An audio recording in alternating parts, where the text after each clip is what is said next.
Welcome to the Redeemer Podcast. I'm your host, Zach, and today we are once again continuing our alumni series where we check in with alumni from various walks of life who graduated Redeemer. Today I'm joined by Marshall Chapman. He is Redeemer's former Student Senate president. He was very involved as a student at Redeemer, but Marshall is currently working on Parliament Hill. So I'm excited to check in.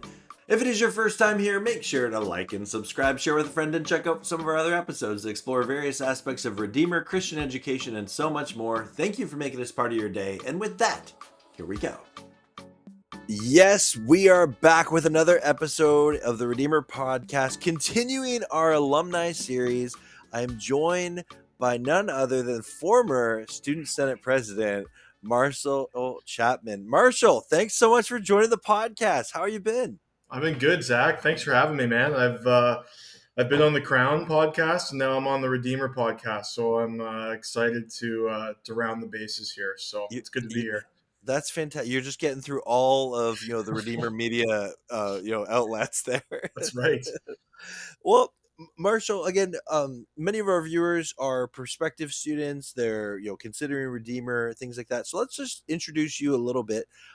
When did you start at Redeemer, and when did you graduate, and what did you study? Yeah, I started Redeemer in September of 2019, and I graduated in May of 2024. So got very involved in extracurriculars towards the end. So I took I underloaded and took an extra semester. It was great. No regrets. I loved Redeemer. So if there's prospective students watching, I would give 2 thumbs up for sure. Cool. And your major and minor? Yes, I majored in history and minored in English. Very cool. I'm excited to talk about that and just reflect on your time at Redeemer. But before we do that, what are you currently up to now? I know you're still a pretty recent graduate of Redeemer, but what has life, career-wise, looked for you post-Redeemer? Post-Redeemer has been pretty well strictly just politics. I've worked for I worked for one MP for about 8 months until the federal election was called this spring. Campaigned, and my former MP retired, so I got on with another one, and both were great. So I get to incorporate a lot of what I've learned in the history and English classrooms, and I get to put it towards a passion of mine, which is politics. So Wow. It's been great. Yeah, it's been great. That's really cool. And so you're currently working on Parliament Hill? Yeah, I'm on Parliament Hill. That's right. Wow, that is so cool. I'm excited to dive into that.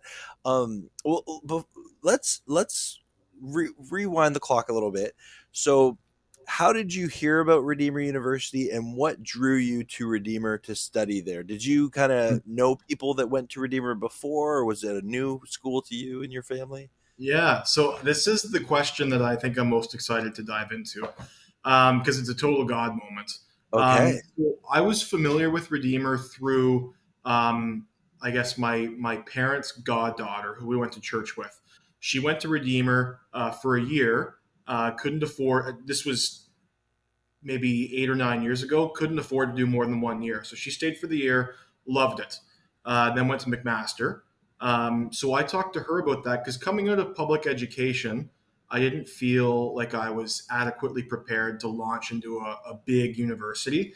Yeah. I felt like I wasn't there yet. And I'd heard through this girl that classroom sizes at Redeemer were small. You kind of got more one-on-one time with your professors. And there were opportunities to succeed academically that don't exist at bigger schools. Yeah. So I was interested in it that way. I considered it. I ended up applying. And the day that I got my acceptance letter from admissions in the mail was the day that Redeemer announced that they had this massive donation and tuition prices had been cut by, I don't know, like 49 or 50% or something. Yeah. I remember that day specifically. That is so cool. Yeah, so that was the day I got accepted. That Wow. tuition announcement was made. So I was like, it's tough to argue against that. So I went to Redeemer for the idea was I go for a year and then transfer out to a bigger school. I went for a year and I made my best friends to this day, and I really liked the campus life, and I loved my professors. So yeah, 4.5 years later, didn't look back. So That's that's how it all came to be. That's a fantastic story. Wow, thanks for sharing. And I know you were very involved as a student at Redeemer. I guess could you maybe quick touch on that? Like, you were involved in student senate and you eventually became student senate president. When you look back and reflect on that, how did that experience kind of incorporate into what you're doing now? Yeah, no. So I was very involved. My biggest regret, and this happened, it hit me kind of towards the end of grade 12, was that there's so many ways in high school to get involved, and I just didn't get involved, and I really regretted it. So um, I wanted to get involved in Redeemer or at Redeemer. I got involved in some extracurricular sports.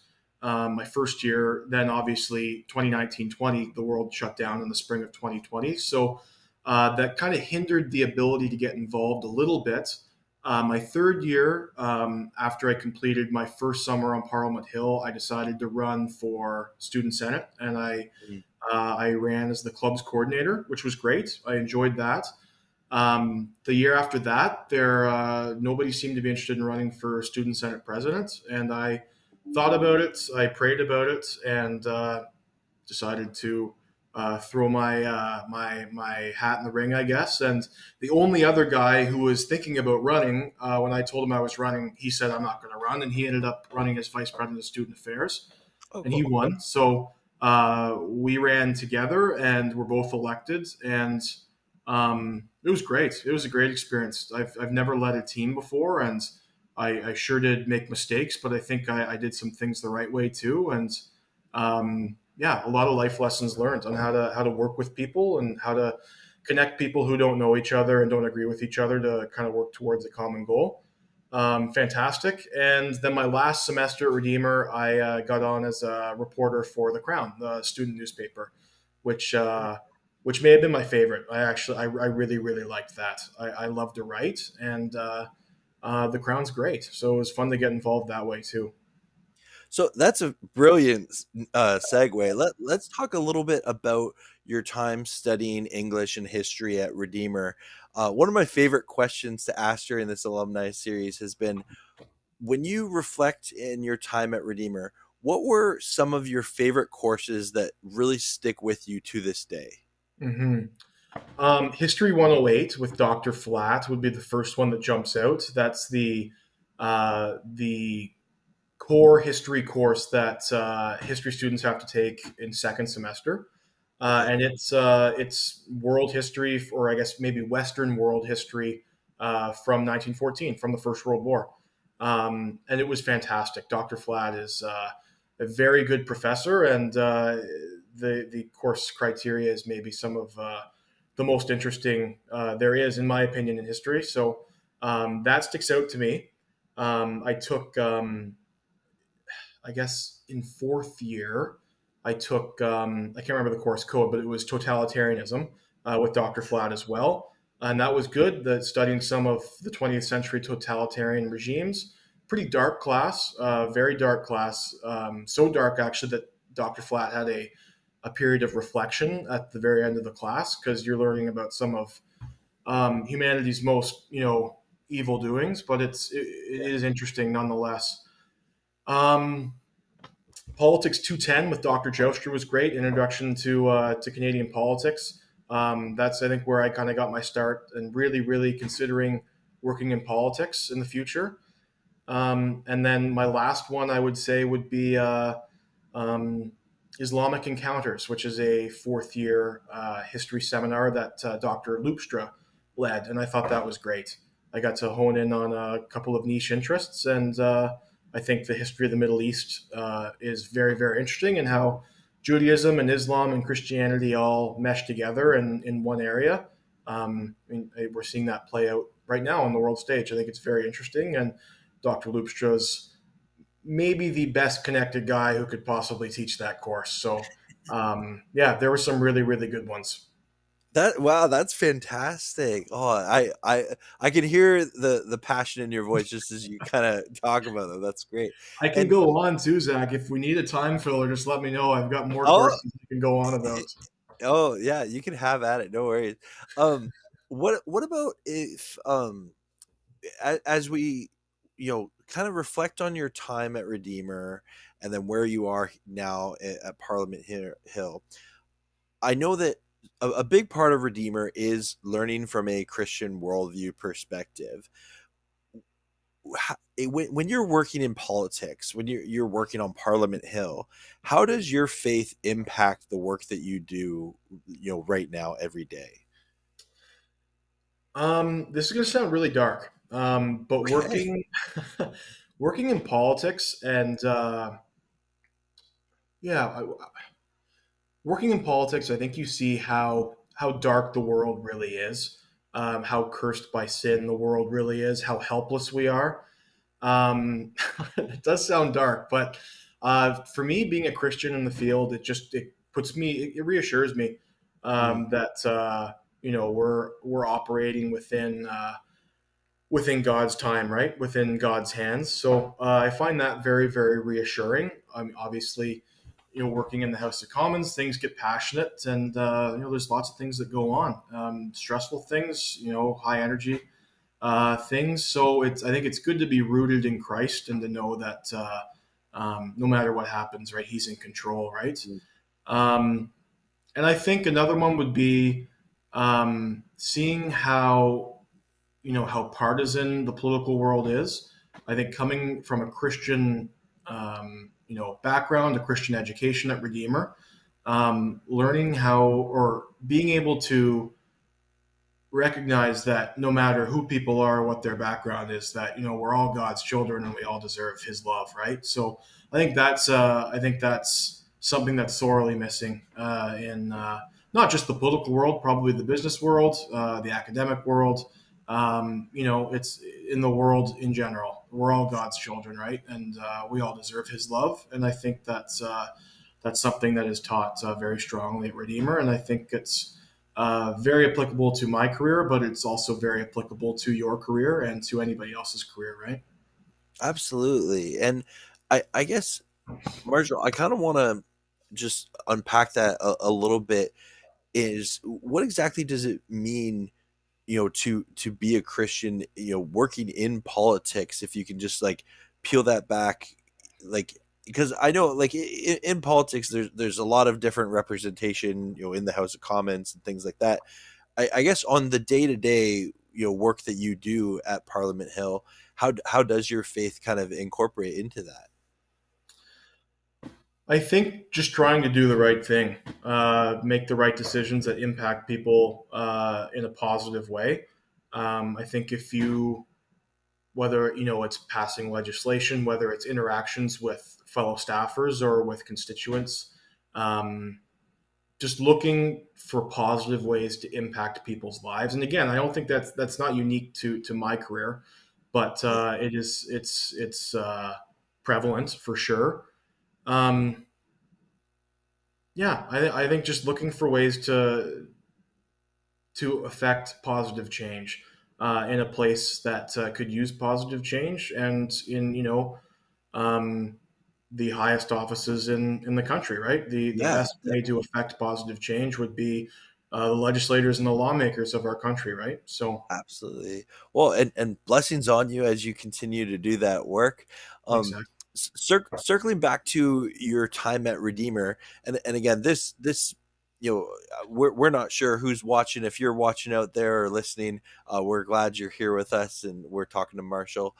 And Marshall, could you maybe tell a little bit of the story of, how you got to start working in politics? I know for you it didn't happen, after you were done Redeemer. It happened kind of as you were in Redeemer. Could you share, like, how did you get involved? Yeah. Well, I'm going to mention Dr. Flat so many times in this podcast that That's uh, okay.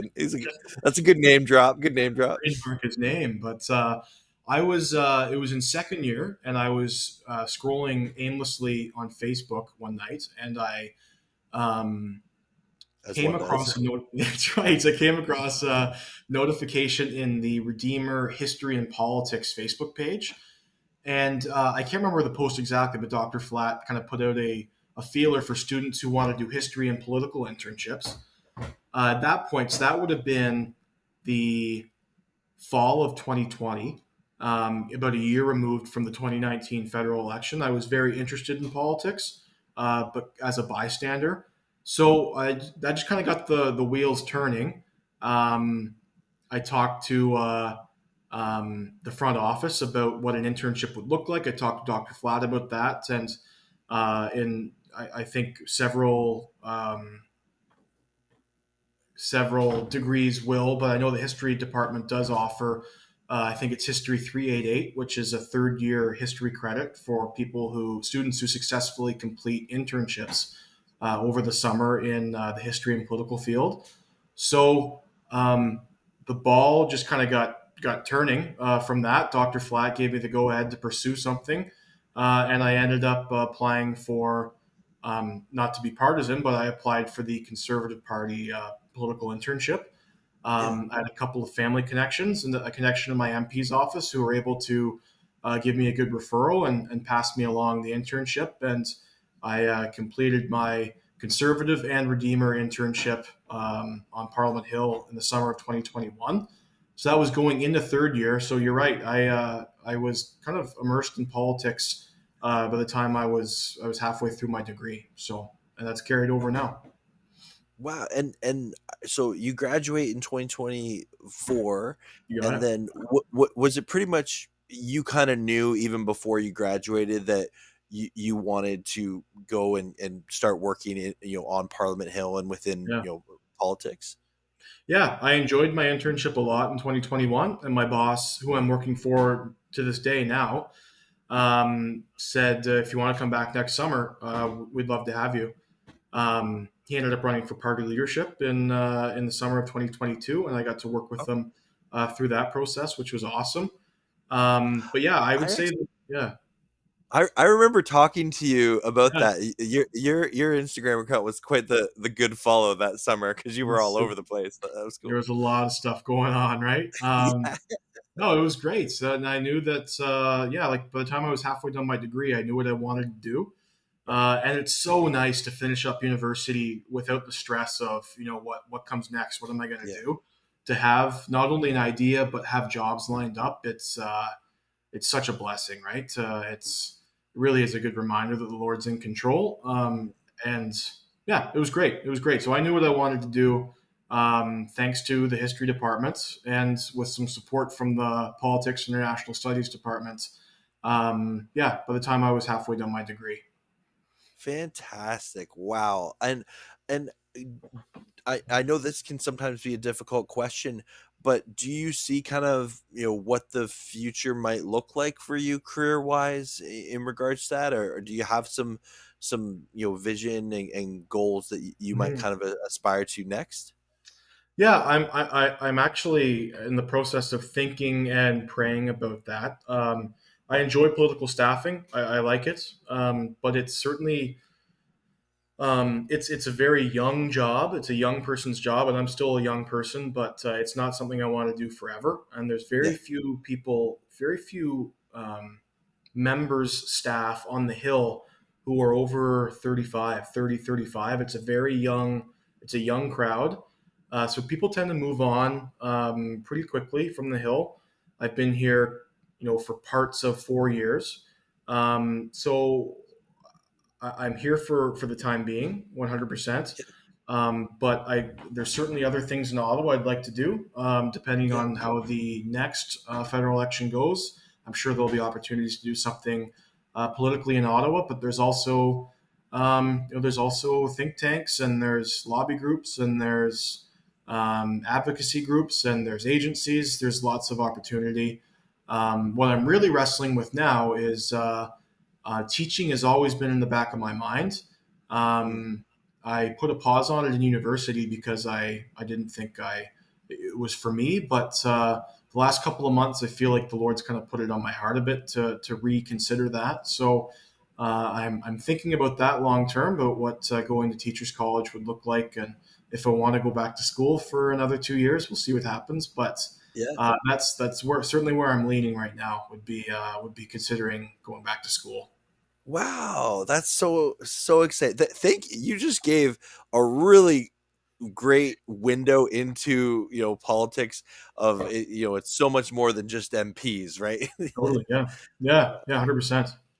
Well, Marshall, this has been fantastic. It has been so interesting hearing you kind of talk about what, where the Lord has brought you, what He's doing in your life. I have one more question for Yeah. you and for our viewers is for students that are considering Redeemer University, what advice would you have for them, in general, but also if they are looking to study, history or English specifically? Yeah, I would break it down. I'd say general advice would be if you go to Redeemer, um, it might be uncomfortable on the first day, but go out of your way, talk to people, make friends. There isn't a school in in the country, with the exception of maybe Trinity Western. I'm not sure if we can put that in the podcast, but of a similar like-minded school where a lot of people come from the same background. But there are very few schools in the country like that where um, the community. I know it's cliche to say everyone talks about the community at Redeemer, but the community really is fantastic. Yeah, So on your first day, your first week, make a point of pushing yourself outside your comfort zone and making friends because the friends you make there will be friends that last forever. yeah, I randomly got paired up with seven random guys in my first year dorm. I've been in two of their weddings. Two of them are my best friends, and um, there's another one that I'm still very close with, and the other, check my math, the other four I'm not in touch with as often, but still very friendly, still friends. So push yourself to be outside your comfort zone, make friends, talk to people. You won't regret it. And advice for somebody looking to go into history and English, for history, take detailed notes. yeah. That's my advice for you. I was in I was in a my History 106 class with Dr. Joustra as a first year, and I did not take good notes. I wrote down what Dr. Joustra put on the slides, which was about one sentence, and that's all I would write down. He would put up a slide with a sentence on it, talk about it for 10 minutes, and I would just write down the sentence on the slide. We got halfway through the semester, and he said, "I really hope you guys are taking more notes than just what I'm putting on the slide. Not much on the slide. What you need to be writing down is what I'm saying." So that kind of hit me between the eyes. Pay attention. Like you're paying good money for a degree to go to school. You're paying good money at a great place to do it. Take advantage of it. Yeah. Forget the distractions of your phone and your computer. Just learn. These are the best 4 years of your life. You've got an opportunity to sit in the classroom with fellow keen, interested people and listen to some incredibly intelligent individuals talk about a subject that is interesting to you. So take advantage of it. And English should be the same way. It's more creative than history. You've got people like Dr. Jolfs who are, just bring a wonder of joy and excitement into the classroom with the creative mind. Just soak that in. Listen to people like that. They love what they do and they care about you. So sit, be quiet, listen to them, and you won't regret it. It's an awesome opportunity in front of you. Take advantage of it. Oh, Marshall, that's fantastic advice. Well, Marshall, thank you. This has been so fun, so cool, and thank you so much for taking time and sharing your experiences, not just at Redeemer, but post Redeemer as well. This has been a very valuable conversation. No, it's been good, Zach. Thanks for having me. I'm always happy to catch up with you, and always happy to chat about Redeemer. So it's been good. For sure. And if you are listening to this or watching this, feel free to like, subscribe, comment, all that good stuff. If you have more questions about Redeemer, you can find our contact information in the description below. And as always, God bless, and we will see you in the next episode.